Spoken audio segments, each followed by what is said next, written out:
최상훈이라는 목사님이 계십니다. 서울 화양동에서 목회를 아주 훌륭하게 잘하고 계신 분이신데, 이분은 충남 공주에서 어린 시절을 보냈다고 합니다. 아버지가 목사님이셔서 목회자 가정에서 자랐는데, 교회가 얼마나 어려웠는지 하루 세 끼를 먹어본 적이 없다고 합니다. 그렇게 어려운 교회를 목양하는 아버지, 어머니 밑에서 삼형제가 자랐는데, 어느 날 목사인 아버지와 사모인 엄마가 중대 결정을 했답니다. 이렇게 살다간 우리 식구가 다 굶어 죽을 것 같으니까 하나를 남줍시다. 한 아이를 남주어서 밥 한 그릇을 줄입시다. 그래서 장남은 장남이라서 안 되고 막내는 막내라서 안 되고 둘째인 이 최상훈 어린이가 그때 나이 5살인데 저 먼 동네 어느 권사님 집으로 보내졌답니다. 너무도 그것이 충격이었는지 5살 때의 기억은 대체로 지워진다고 하는데, 자기에게는 그날의 기억이 아주 선명하게 남아있다고 합니다. 엄마는 아무리 기다려도 오지 않았고, 그렇게 4년의 세월이 지난 자기가 9살 되던 어느 해, 엄마가 자기가 살고 있는 집으로 찾아와서 자기를 길러주고 있는 권사님에게 다시 아이를 달라, 이제는 아이를 키울만 하다, 달라 하니까 이 권사님이 이 아이를 4년 동안 돌보면서 정이 들어서 못 준다, 얘는 내 아들이다, 이렇게 주장을 하더라는 겁니다. 권사님도 울고 사모님도 울고 그렇게 이제 하루 해가 다 지도록 그렇게 울다가 이제 해질녘이 됐을 때 그 권사님이 상훈아, 엄마 따라가. 그래서 이제 허락을 받고 엄마 손을 잡고, 이제 버스도 신통치 않은 동네라서 엄마 손을 붙잡고 먼 길을 이제 걸어서 자신의 그 옛집으로 돌아오는데, 그날따라 노을이 얼마나 예쁜지 그 저녁 노을을 보면서 그렇게 껑충껑충 뛰며 엄마를 기뻐했다고 합니다. 어제까지만 해도 쳐다보던 하늘이 원망스러운 하늘이고 노을도 슬픈 노을이었는데, 엄마가 자기를 데리고 자기의 집으로 돌아가니까 이 상훈이는 그냥 그것 자체로 행복해서, 또 혹시 엄마가 자기 손을 놓을까봐 꼭 붙잡고 땀이 나도록 붙잡고 집으로 돌아와서 잠을 잤는데, 자기도 모르게 깊은 잠에 빠져서 이틀 가까이 잠을 잤다고 합니다. 보내진 아이가, 엄마 손을 놓은 아이가 자기 나름대로 힘이 없으니까 어쩔 수 없이 거기에 있었지만, 어쩌면 잠도 새우잠을 자고 그렇게 아픔 중에 보냈던 것 같습니다. 그럴 수밖에요. 아이는 부모의 품이 전부가 아니겠습니까? 우리 인생도 마찬가지입니다. 우리 인생도 우리가 잃어버린 하나님을 회복해야 합니다. 하나님을 회복하면 노을도 아름답고, 하나님을 회복하면 이제 인생도 아름다워지는 것입니다. 하나님을 회복하면 평안도 깃들고, 하나님을 회복하면 깊은 잠도 잘 수 있는 것입니다. 오늘 우리가 나눌 이제 성막의 가장 깊은 곳 지성소의 이야기가 바로 그런 이야기입니다. 지성소는 하나님의 임재 장소, 그리고 하나님이 인간과 더불어 화목을 이루는 장소로 그렇게 의미됩니다. 인류의 첫사람 아담으로 인해서 하나님으로부터 추방된 인간이 이제 어디를 가나 슬프게 노을도 슬프고 바람도 슬프고 자기 인생 자체도 슬픈 그 인생이 하나님을 회복할 때 모든 것이 아름답게 변하는데, 그 하나님과 인간의 회복의 장소가 어디냐? 지성소입니다. 지성소.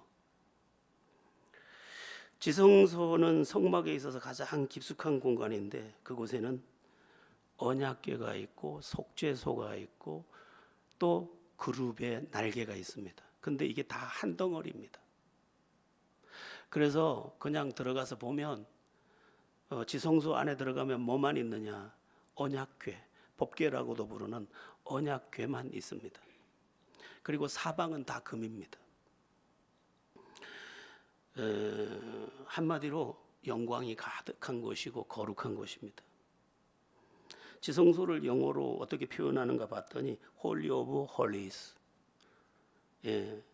가장 거룩한 곳이라는 뜻입니다. 하나님의 임재가 머무는 가장 거룩한 곳. 여러분, 기독교 신앙의 정점이 어디에 있느냐? 하나님의 임재에 있습니다. 기독교 신앙의 핵심이 어디에 있느냐?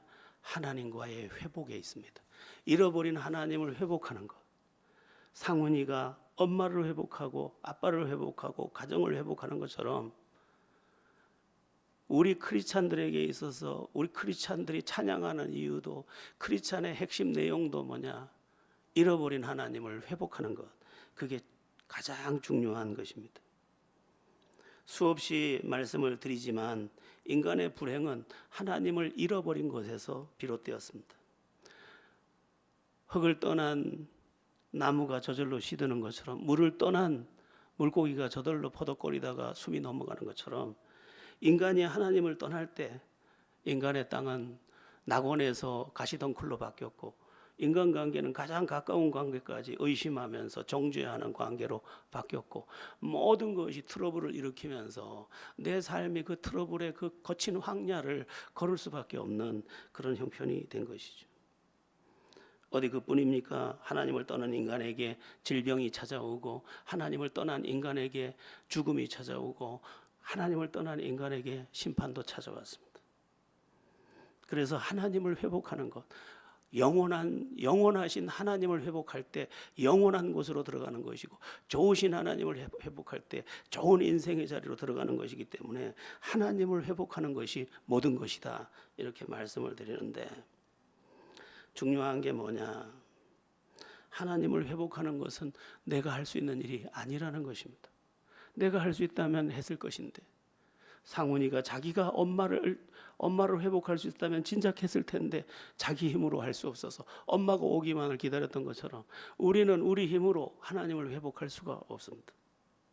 물고기가 자기 힘으로 물속으로 들어갈 수 없는 것처럼, 돌아갈 수 없는 것처럼, 뿌리 뽑힌 나무가 스스로 흙으로 돌아갈 수 없는 것처럼, 하나님에게로부터 버림받은 인간이 스스로의 힘으로 하나님께로 돌아갈 수 없기 때문에 황량하지만, 무겁지만, 뭐가 뭔지도 모르겠지만, 어디에서 와서 어디로 가는지도 모른 채 방황하고 혼돈 속에서, 그리고 내일이라는 시간에 무엇이 내게 올지도 모르는 그 삶을 살 수밖에 없는 것입니다. 그러면 죄인된 인간이 하나님을 회복하는 그 길은 어디에 있습니까? 오늘 말씀이 그 회복에 대한 해답을 말씀해 줄 것인데, 이 전체를 설명하기 위해서 한 가지 한 가지 이제 살펴서 찾아가 보겠습니다. 먼저 지성소의 규격을 먼저 보겠습니다. 지성소는 그렇게 크지 않습니다. 성소와 크기가 똑같습니다. 성소와 크기가 다 정확하게 똑같은데 사방 10규빗입니다. 성소도 사방 10규빗, 지성소도 사방 10규빗. 크게 재면 사방 5m, 작게 재면 사방 4m 50입니다. 하나님의 임재를 상징하는 그 하나님과 인간이 만나는 어마어마한 회복의 장소가 겨우 사방 5m입니다.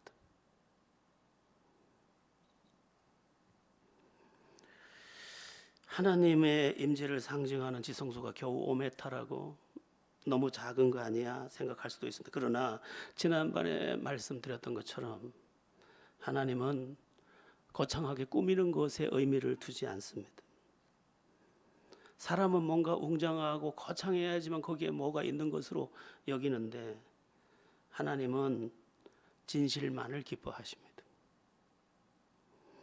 그래서 하나님 앞에 진실한 사람이라면 그가 저 조그만 시골 동네 출신이라도 그가 저 조그만 아주 작은 교회에서 믿음 생활을 하는 사람이라도 주님을 향하여 진실한 누군가를 받으시며 그를 사용하시는 것입니다.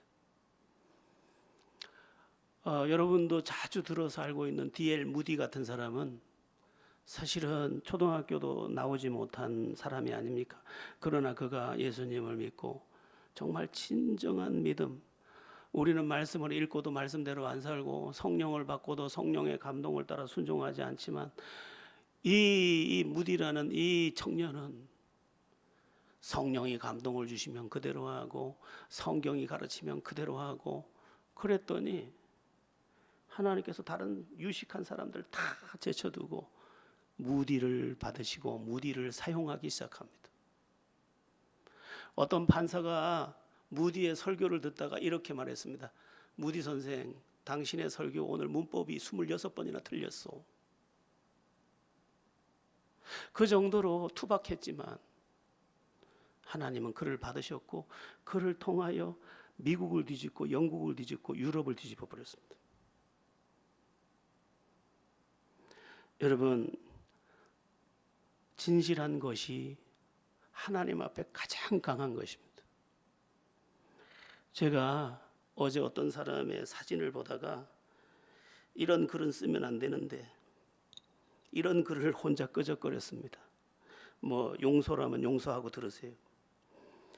어떤 이는 봉사라는 이름으로 거지 같고 어떤 이는 사랑이라는 이름으로 창녀 같고 오늘 우린 누구를 섬기는 걸까?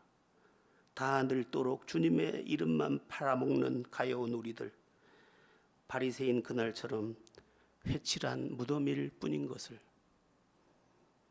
뭐 글을 못 올렸어요. 너무 거칠어서.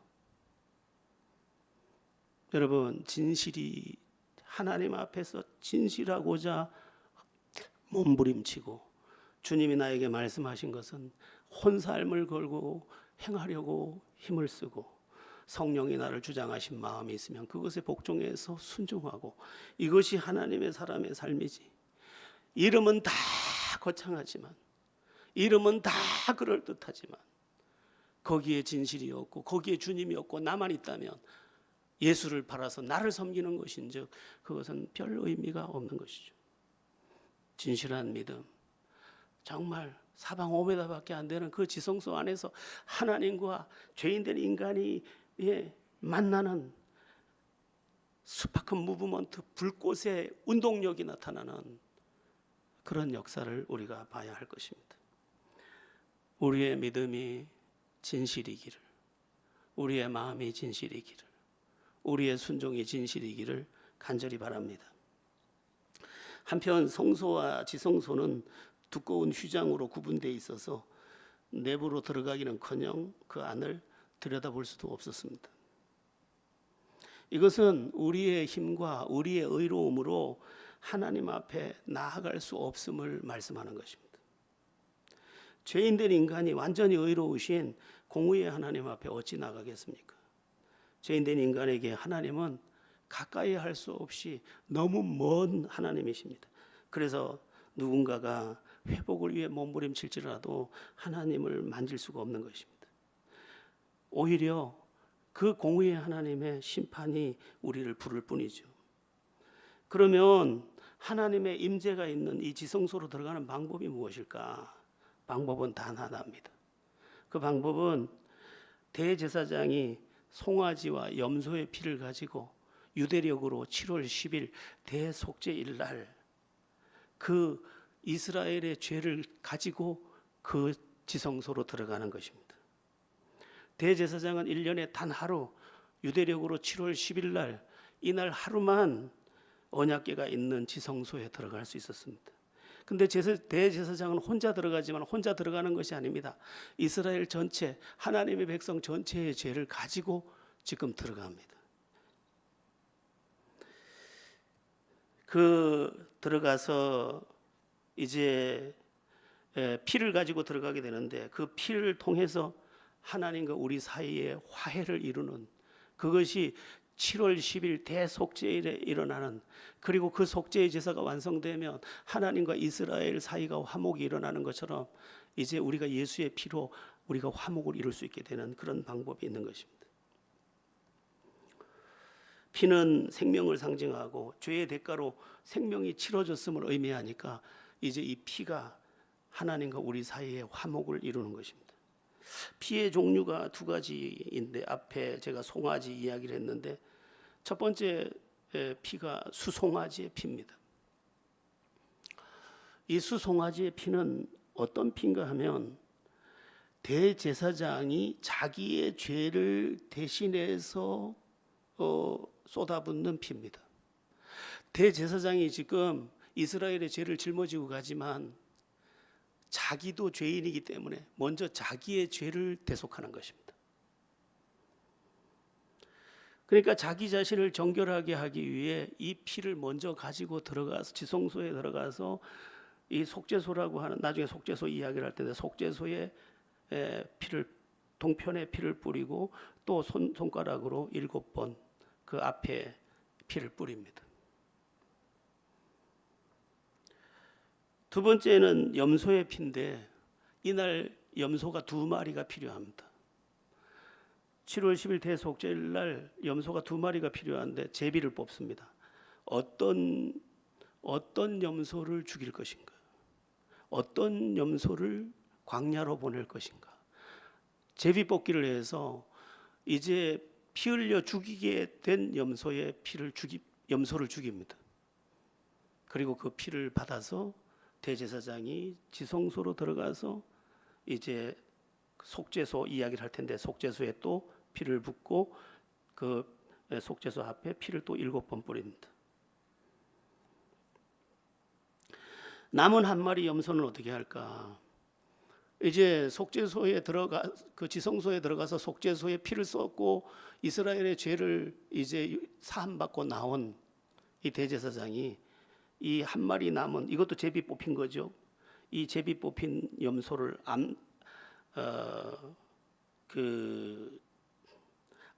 아사셀의 염소라고 하는데 이 아사셀의 염소에게 안수를 하고 대제사장이 이스라엘의 모든 죄를 고백합니다.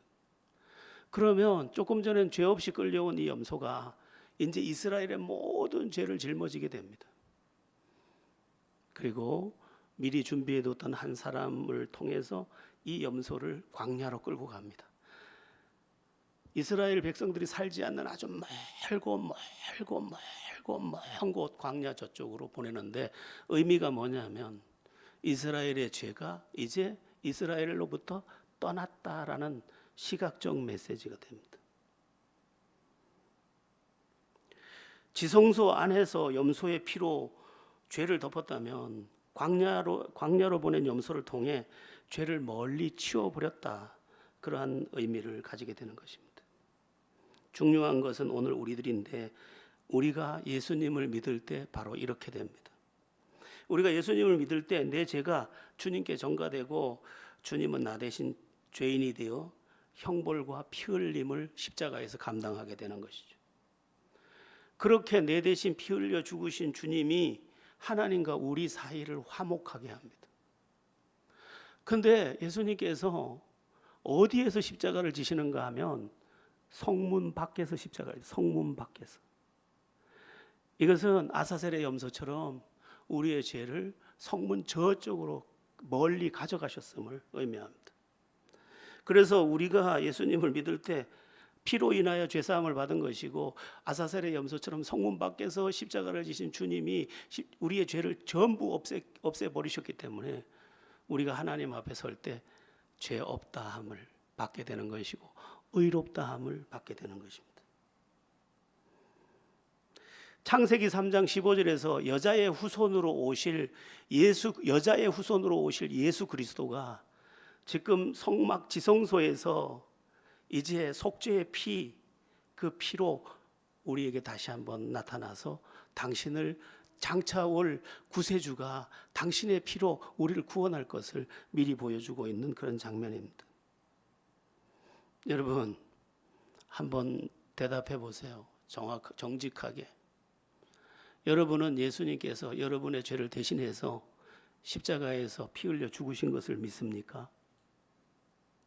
그리고 예수님께서 골고다 언덕에서 성문 밖으로, 우리 영화 보면, 배너 같은 영화 보면 그 골고다 언덕에 몇 번이나 쓰러지면서 올라가잖아요. 성문 밖입니다. 우리의 죄를 멀리 옮기셨음을 믿습니까? 여러분, 우리는요 지금도 죄인입니다.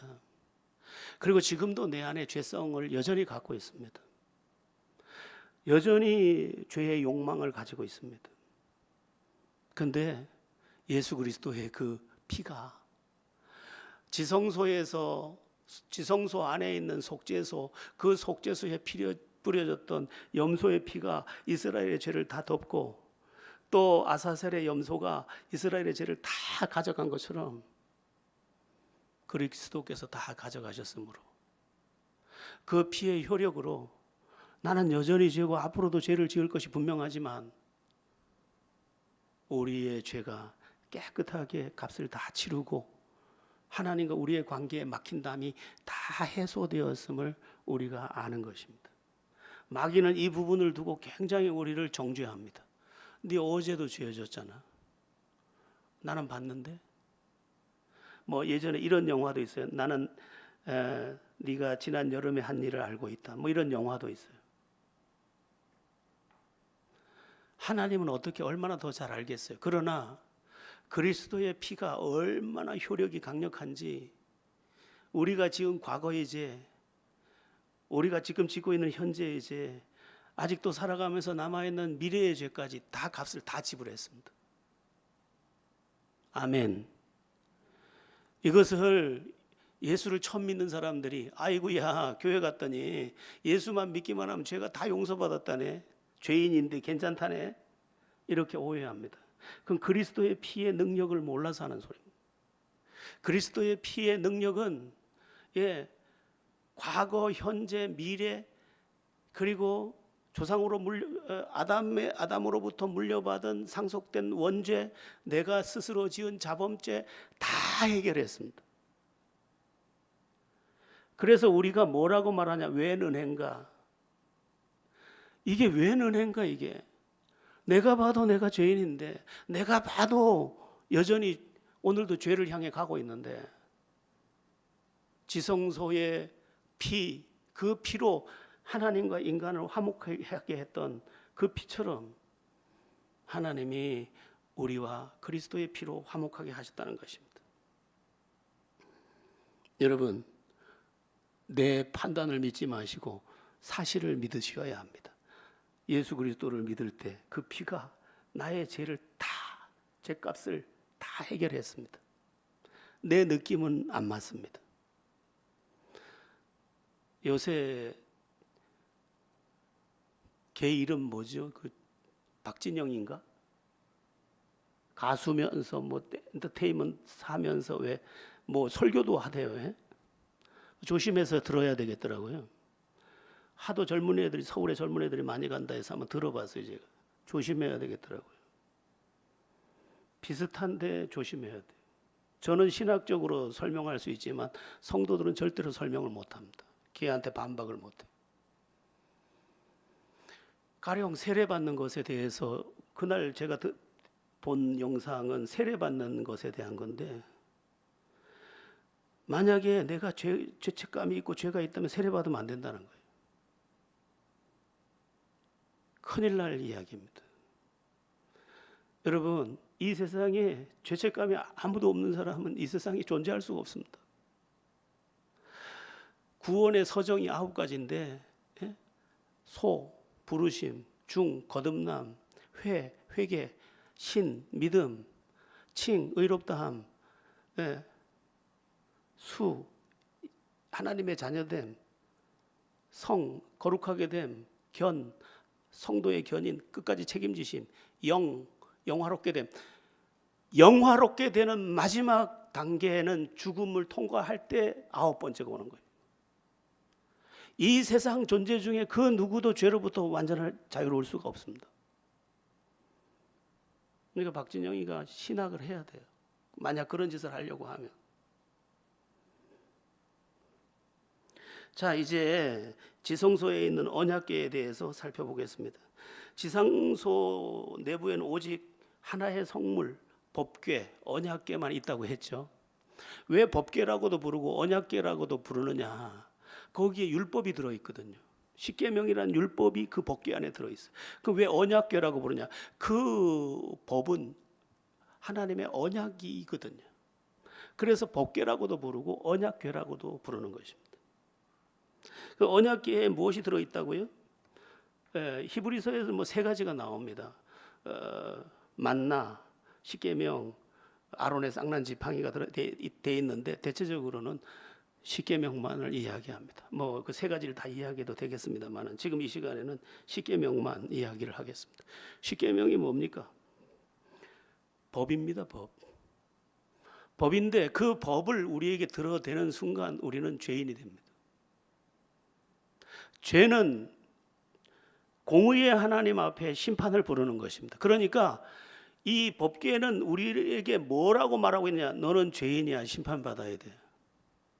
이렇게 말하고 있는 것입니다. 그러니까 법궤, 언약궤가 우리를 정죄하고 있습니다. 그래서 우리가 아무리 몸부림쳐도 인간은 죄인입니다. 그럼 죄인됨에 대한 그 고발당한 우리는 어떻게 하나님을 회복하느냐? 그 대답이 언약궤 위에 덮여 있는 뚜껑에 있습니다. 그 뚜껑 이름이 뭐냐? 속죄소입니다. 뚜껑이 아니고 뚜껑이 속죄소입니다. 이 속죄소는 엄청난 것입니다. 이 속죄소는 언약궤는 그 무슨 나무죠? 조각목으로 만들어서 금을 덮은 것인데 이 속죄소라고 불리는 이 법궤의 뚜껑은 전체가 금입니다. 근데 이 속죄소라고 이 뚜껑을 이름을 붙여놨고 거기에서 속죄를 통해서 그 안에 있는 하나님의 법, 나를 고발하고 있는 죄의 법을 그 속죄소에서 피가 딱 덮고 있는 것입니다. 이것을 그리스도와 연결해서 말하면 그리스도가 하나님의 진노를, 그리스도의 피가 하나님의 진노를 딱 덮어버리는 거죠. 그 진노가 작동하지 못하도록 그리스도의 피가 하나님의 공의를 딱 덮어버리는 것이죠.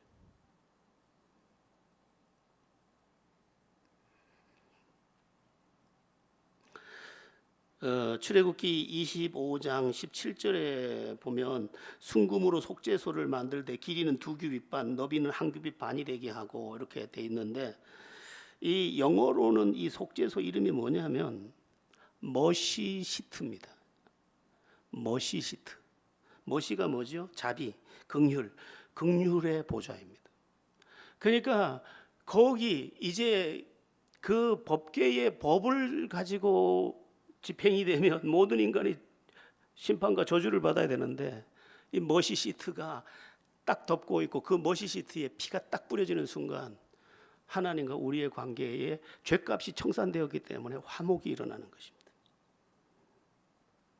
그럼 이 뚜껑, 즉 속죄소는 오늘날 무엇을 가리킬까? 하나님의 진노를 덮고 우리와 하나님 사이를 화목하게 하신 그리스도의 피, 그리스도를 의미합니다. 이게 정확하게는 세 가지가 그리스도를 의미하는데 속죄소 자체가 그리스도를 의미하고 거기에 뿌려진 피가 그리스도의 십자가 피를 의미하고 그 다음에 대제사장이 피를 가지고 들어가는데 예수님은 당신 자신이 대제사장이 되셔서 당신의 몸으로 당신의 피로 이 피뿌림을 통해서 우리를 화목하게 하셨습니다. 대제사장이 대속죄일 날 들어갈 때 그 대제사장도 장차 오실 그리스도를 예표합니다. 인간이 죄인된 사실이 십계명이라는 율법을 통해서 이미 나타났지만 그 위를 덮고 있는 속죄소 그리고 그 위에 쏟아질 그 죄값을 지불하는 피, 그것이 하나님과 인간관계를, 인간의 사이를 화목하게 하는 것입니다. 그래서 예수 믿는 우리가 그리스도의 피를 계속 찬송하는 것입니다. 예전에는 우리가 부흥회를 하면 안 빼놓고 부르던 찬송이 하나 있는데 예수의 피밖에 없네. 이거를 막 밤새도록 나의 죄를 씻기는 이거 밤새도록 불렀습니다. 근데 그 피가 믿음과 합하고 성령과 합해서 그 모든 심령들 가운데 쏟아질 때 우리 다 같이 그리스도의 보혈을 의지하여 기도합시다 하면 지금처럼 기도하는 게 아니라 죄야 하고 그냥 와와와와와와 하면서 저기서 방언이 터지고 저기서 일어서서 찬송하고 저쪽 뒤에서 춤을 추고 어떤 사람 껑충껑충 뛰고 어떤 사람 병 고쳤다고 일어나고 그랬습니다.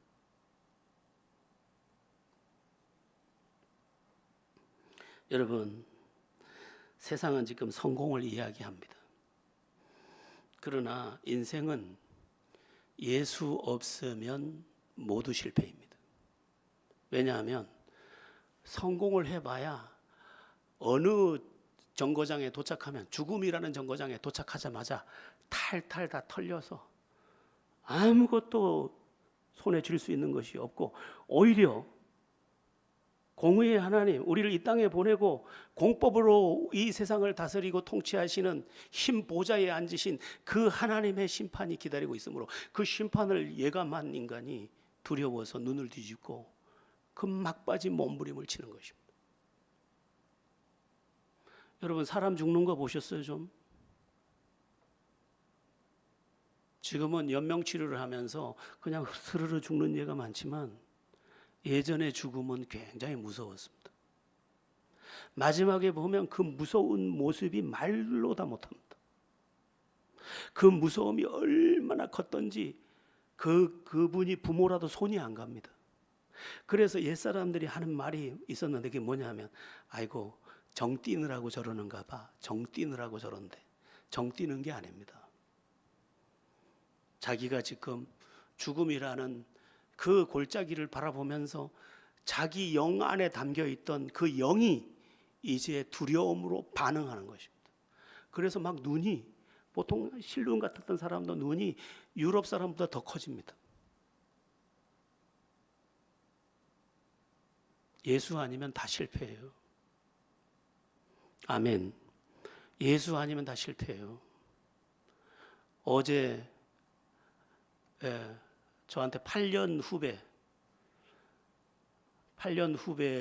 되는 목사님이 돌아가셨다고 부고를 받았어요. 저보다 8살이나 어린데 저기 행복하게 살고 싶어서 입양도 2명이나 했는데 입양한 아이 작은 애는 5살밖에 안 됐는데 인생은요 어디까지인지 전혀 몰라요. 예수가 믿어졌으면 우린 그것으로 그래도 우리는 그 목사님 그의 믿음을 아니까 그래도 그것으로 위로를 삼는 것이죠. 자, 언약궤 그리고 그 뚜껑 속죄소 그 위에 또 하나의 형체가 있었는데 그게 뭐냐면 그룹과 그룹의 날개입니다. 우리 출애굽기 25장 18절부터 21절을 한번 보겠습니다. 출애굽기 25장 18절에서 21절.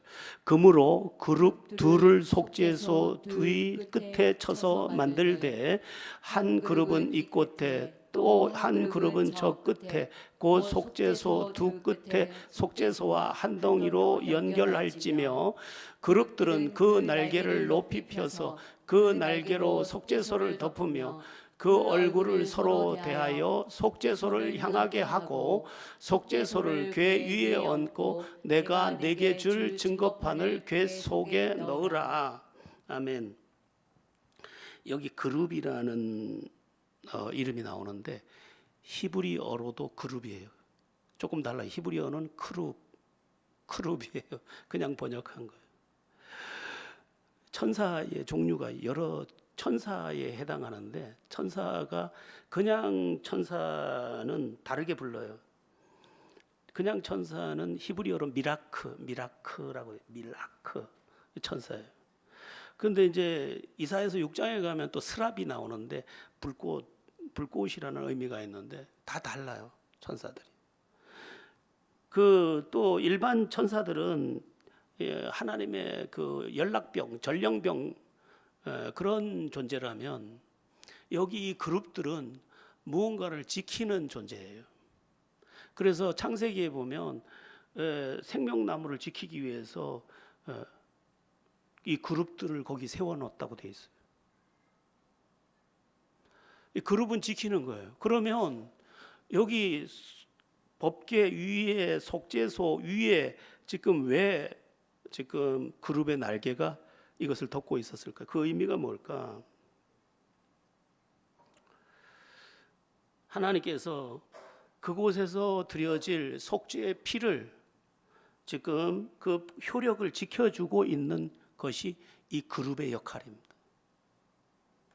여러분, 우리가 못 보지만요, 지금 우리의 믿음을 지켜주는 거, 내가 지키는 것 같지만, 내가 어제 죄로부터 나를 지킨 거, 내가 지킨 것 같지만, 나도 모르는 사이에 하나님께서 그룹들을 통하여 나를 지키고 계셨고, 또 내 마음의 성령을 통해서 지켜주셨고, 또 내 발걸음이 그리로 향하지 못하도록 그 나를 유혹하는 그 사람을 딴 길로 가게 만들거나. 그래서 성경을 보면요, 나의 나 된 것은 하나님의 은혜로 된 것이라. 내가 나를 지키는 것 같죠. 창세기 4장 7절에 보면 인간은 자기를 죄로부터 지키지 않습니다. 죄의 소원은 내게 있으나 인간은 심지어 죄를 소원합니다. 어떤 점잖은 여자분에게 이렇게 물어봤어요. 연세가 많은 분인데, 권사님이 20대로 돌아가면 뭘 해보고 싶으세요? 그러니까 연애 한번 진하게 해보고 싶어요. 바람도 한번 펴보고 싶어요. 인간이에요. 인간 안에는 죄에 대한 소망이 있습니다. 왜? 죄성을 갖고 있기 때문에. 근데 누가 우리를 지켰을까? 여기까지 오도록 누가 우리를 지켰을까? 나도 위태위태하게 여기까지 왔는데 누가 지켰을까? 하나님이 그룹들을 통해 지키셨고, 우리의 믿음과 또한 우리의 걸음을 하나님께서 지켜주신 거죠. 그래서 우리가 하나님의 나라에 도착했을 때 가장 많이 하는 게 뭐냐면 찬양입니다. 요한계시록 7장, 요한계시록 14장 가면 구원받은 백성들이 제일 많이 하는 게 뭐냐? 자기가 받은 면류관을 하나님의 보좌 앞에 던지며 구원하심이 보좌에 앉으신 하나님의 어린 양께 있도다. 이거를 세세토록 찬양한다.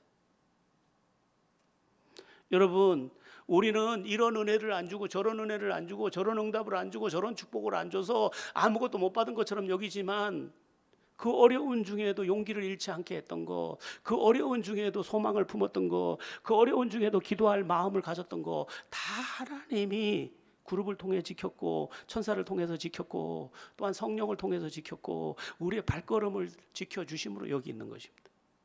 내가 수십 년을 믿는 거, 이거 어려운 일입니다.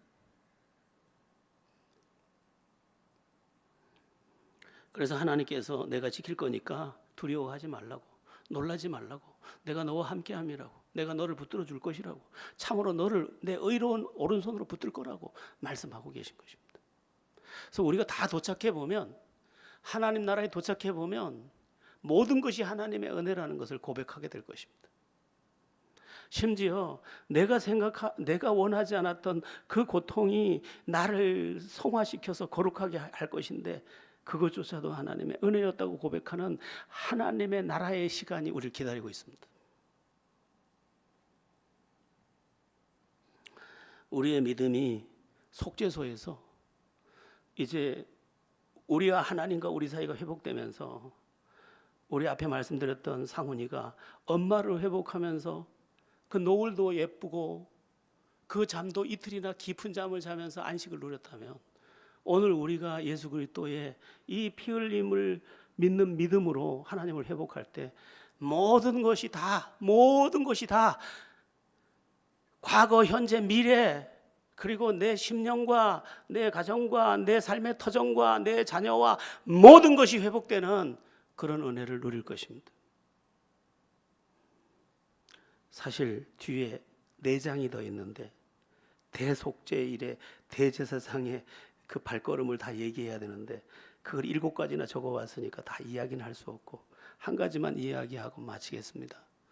대속죄일날 대제사장이 지성소를 들어갈 때 제일 먼저 하는 게 뭐냐면 향로와 향을 잔뜩 피워서 이거를 지성소 안에 집어넣습니다. 이렇게 들어가서 왜?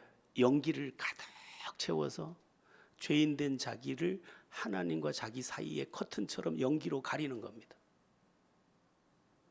그리고 나와서 염소를 잡는 것이, 아니 송아지를 잡아서 자기를 위해 속죄하고 그 다음에 염소를 잡아서 이스라엘을 위해서 속죄하고 또 나와서 아세설 염소를 안수해서 광야로 보내고, 그리고 이제 대제사장이 여기 지성소로 들어갈 때는 사실은 옷을 제사장의 화려한 파란 옷 뭐 이런 걸 다 벗고 에봇 하얀 옷만 입고 들어갑니다. 그리고 나와서 몸을 다 씻고 깨끗하게 씻고 다시 제사장의 옷을 입고 밖으로 나오면 이스라엘 백성들이 살아서 나온 대제사장을 그냥 잔치를 하듯이 환호합니다. 왜냐하면 죄가 용서함을 받지 못했으면 하나님이 죽여버리 그 대제사장을 쳐서 죽이는데 살아서 나왔기 때문입니다. 여러분, 예수님의 십자가에서 죽으심으로 끝나면 그 제사가 연락된 제사인지 안 된지를 모릅니다. 그런데 살아서 나와야 그 제사가 연락된 제사입니다. 이 말씀이 로마서 4장 25절에 나오는데 이 말씀까지만 보겠습니다. 로마서 4장 25절 읽어보겠습니다. 예수는 우리가 범죄한 것 때문에 내줌이 되고 또한 우리를 의롭다 하시기 위하여 살아나셨느니라. 이게 매우 중요합니다. 제가 구원의 확신이 오지 않아서 굉장히 고심하면서 오살리 금식기도원에서 기도할 때 책을 한 권 가지고 올라갔는데 그 책에 하나님의 설복이라는 책이었는데 그 책에 이 4장 25절이 나왔는데 이걸 보다가 구원의 확신이 들어오면서 제가 자유를 얻었습니다. 아니 피만 쏟으면 되는 게 아니고 하나님이 받으셨다는 증거가 있어야 돼. 그 증거가 뭐냐? 부활이래. 대제사장이 살아나와야 돼. 마찬가지로 예수 그리스도가 이 속죄 제물로 죽으셨다가 살아서 나와서 너희가 죄 사함을 받았다는 선포로 부활을 보여주셔야 돼요. 그래서 부활은 우리 부활의 첫 열매로서의 부활도 있지만 저 속죄 제사가 완성되었다는 선언으로서 그 부활이 필요한 것입니다. 4장 25절 잊지 마세요. 여러분, 우리가 그냥 구원받았다, 우리가 그냥 죄사함 받았다, 하나님은 우리의 하나님이시다, 이게 그냥 말하는 게 아닙니다. 지성소의 그 만남과 그 피와 그 다시 살아나옴과 이 모든 것을 통하여 완성된 것입니다. 그래서 들어가 보면 우주보다 정밀한 것이 우리의 구원의 완성입니다. 이 우주가 얼마나 정밀합니까? 먹이 사슬도 보면 기가 막히지 않습니까? 그런데 그거보다 더 정밀하고 완전한 것이 예수 그리스도를 통한 우리의 죄사함과 우리의 영원한 구원입니다.